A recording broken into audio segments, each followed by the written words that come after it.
الحمد لله رب العالمين والصلاة والسلام على خاتم الأنبياء والمرسلين سيدنا محمد وعلى آله وصحبه أجمعين وخلفاء الراشدين المهديين أبي بكر وعمر وعثمان وعلي ومن تبعهم بإحسان إلى يوم الدين. أعوذ بالله من الشيطان الرجيم.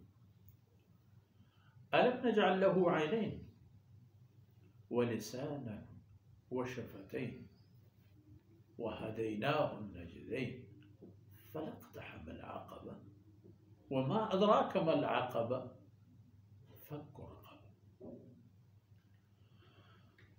سبحانك لا علم لنا إلا ما علمتنا إنك أنت العليم الحكيم. رب اشرح لي صدري ويسر لي أمري واحلل عقدة من لساني يفقهوا قولي واجعل لي وزيرا من أهلي رب زدني علما وارزقني فهما. ثم أما بعد. گرامی قدر بھائیوں، بہنوں اور پیارے بچوں، پچھلی آیت جو ابھی تلاوت شدہ آیتوں سے جڑی ہوئی ہے،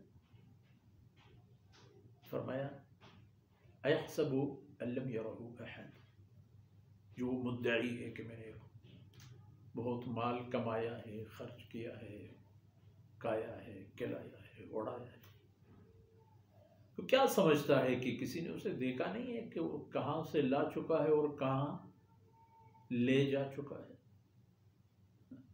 اس کی تو ساری صورتحال اللہ رب العزت نے مشاہدہ فرمایا ہے اور کرامن کاتبین نے اس انسان کے لیے انہیں محفوظ کر دیا ہے. اس لیے بنی آدم کے اعمال محفوظ کیے جاتے ہیں اللہ کی طرف سے، تاکہ قیامت کے دن وہ خود اپنی تباہی یا تعمیر کا گواہ بنے، اپنی آبادی اور بربادی کا چشمدید گواہ بنے، اقرار کرنے والا بنے کہ ہاں میں نے یہ کیا ہے. تو فرمایا کیا سمجھتا ہے انسان؟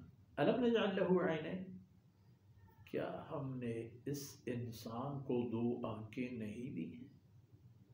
کوئی بھی انسان ہو، حیوانات ہوں، انسان اپنی آنکھوں سے کیا کام لیتا ہے، بقیہ حیوانات بھی انہیں مقاصد کے لیے اپنی آنکھیں استعمال کرتی ہیں.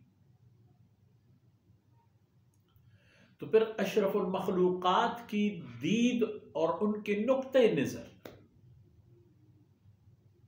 وہ اس کی شان کے مطابق ہونی چاہیے. جب آپ اشرف المخلوقات ہیں، جب اتنے سارے مخلوقات آپ پر مسلط نہیں، آپ ان پر مسلط ہیں، ان کی قوت، ان کی جسم، ان کی گوشت، ان کی پوست اور ہڈی اور ان کی ہر چیز تمہارے لیے مال ہے. اللہ نے ان کو مال بنا کے آپ کے ہاتھ میں دے دیے. کس کو بیچو، کس کو ذبح کر کے کھاؤ، کسی کو ہبہ کرو، کوئی نہیں پوچھتا. وہ تیار ہے آپ کے اس پائبندی کے لیے. تم بھی تو دیکھ لو کہ جس مقصد کے لیے تمہیں پیدا کیا گیا ہے، تم بھی اس مقصد کے پیچھے لگنے میں کامیاب ہو. دیکھ رہے ہو، اس مقصد کو دیکھ رہے ہو یا کچھ اور؟ الم نجعل له عینین ولسانا، اور بنی آدم تجھے ایک زبان بھی مل گیا ہے. یہ زبان جو تمہیں ملا ہے کس مقصد کے لیے؟ جھوٹ بولنے کے لیے، چغلیاں کرنے کے لیے، غیبت کرنے کے لیے، بہتان ترازی کے لیے؟ یا یہ زبان تمہیں اللہ نے عطا فرمایا ہے اس کی کتاب کو تلاوت کرنے کے لیے اور اس کی فرمودات کو عامت الناس تک پہنچانے کے لیے؟ سوچا ہے؟ وہ شفتیں، یہ دو ہونٹ اللہ نے دے دیے ہیں جن میں آپ کے لیے بہت کچھ ہے.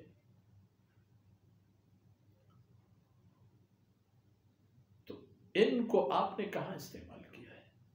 یہ آپ کی بات چیت یا آپ کی بول چال منہ سے ہوتے ہیں، اور اس میں اللہ رب العزت نے ہر چیز میں ادا رکھی ہے، زبان میں، کلام میں، انداز سخن میں، بول چال میں. ان سب تو جسم کی اسی اعضاء سے ظاہر ہوتے ہیں.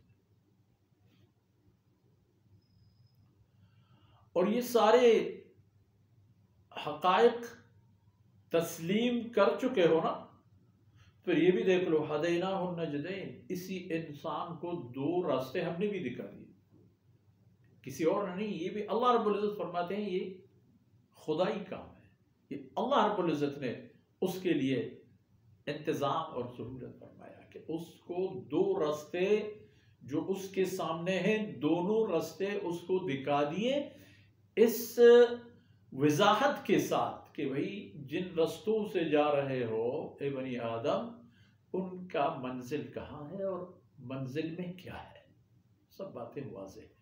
اس لیے کسی اللہ والے نے کہا کہ اللہ رب العزت نے دینی اعمال کی بدولت ہمیں امتحان فرمایا، سوالات اور ان کے ساتھ ساتھ جوابات بھی دے دیے، ہم سب پریکٹس کی پائے. نماز فرض ہے، پڑھنا اسی طرح، پڑھنے کے فوائد یہ، نہ پڑھنے کے نقصانات واضح. روزہ اعمال صالحہ میں سے ہر عمل. تو یہ ساری باتیں اللہ فرماتے ہیں ہم نے ان کو دکھا دی، ہدیناہ النجدین. اب یہ انسان دیکھ لیں کہ پہلی جو آیتیں تھی وہیں سے لے کر شروع کریں کہ جب یہ انسان کہتا ہے اہلکت مالا لبدا، بہت کما چکا ہوں اور خرچ کر چکا ہوں، روزانہ اتنا میرا خرچہ ہے، اتنے کی تو میں نعوذ باللہ فلانا چیز جو حرام ہے وہ پیتا ہوں یا کھاتا ہوں،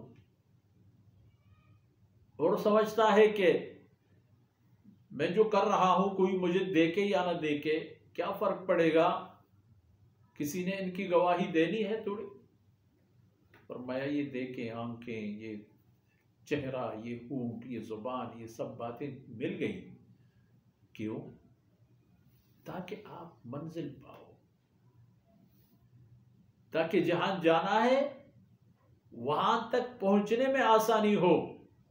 اور یاد رکھیے کہ تمہارے سامنے، تمہارے رستے پر بہت ساری گھاٹیاں ہیں، گھاٹیوں سے مقصد مشکل مراحل، ایسے مراحل کہ وہاں سے آپ کی سواری بڑی مشکل سے گزرتی ہے، بہت احتیاط کرنے پڑتے ہیں، بہت چوکس ہونا پڑتا ہے، وہ بھی آپ کے سامنے. تو پھر ان استعداد اور اسباب کو لے کر ان مراحل کو طے کرو. تو کیا طے کیا؟ فَلَقْتَحَمَ الْعَقَبَةَ، کیوں اس نے ان گاٹیوں کو نہیں پلانگا اور آگے نہیں بڑھا؟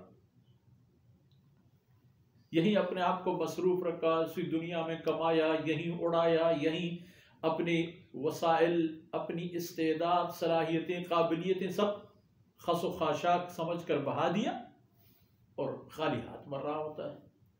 اور خالی ہاتھ اس طرح کہ بہت سارے لوگ خالی ہاتھ کے ساتھ ساتھ جہنم کے لیے جا رہے ہیں،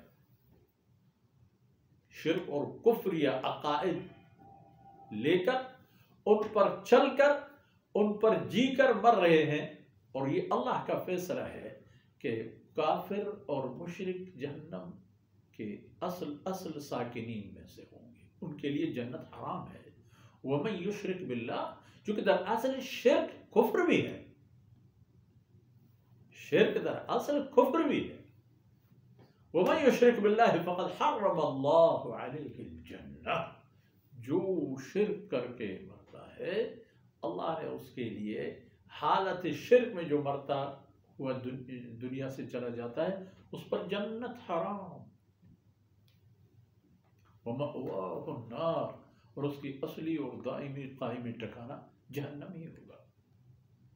اس لیے انسان وہ نہ دیکھ لے. اللہ رب العزت نے جو حلفیہ جملات ارشاد فرمایا، ان کے بعد یہ فرمایا کہ اے بنی آدم، تمہیں مشقتیں جو درپیش ہیں ان میں یہ بھی ہے کہ اپنے آپ کو منزل تک پہنچاؤ، مقصد تک پہنچو، اور اس کے لیے محنت کی جو کام ہیں، مشقت طلب کام ہیں، ان سے نہ گھبراؤ، آگے بڑھو، منزل پہنچ جائے گی. آج اتنا ہی کافی ہے، اور انشاءاللہ بقیہ باتیں اگلے نشست میں اللہ رب العزت ہماری خامیاں اور کوتاہیوں سے درگزر فرمائے اور ان لمحات کو ہماری دنیا اور آخرت کی سرمایہ بنا دے اور قبول فرما دے.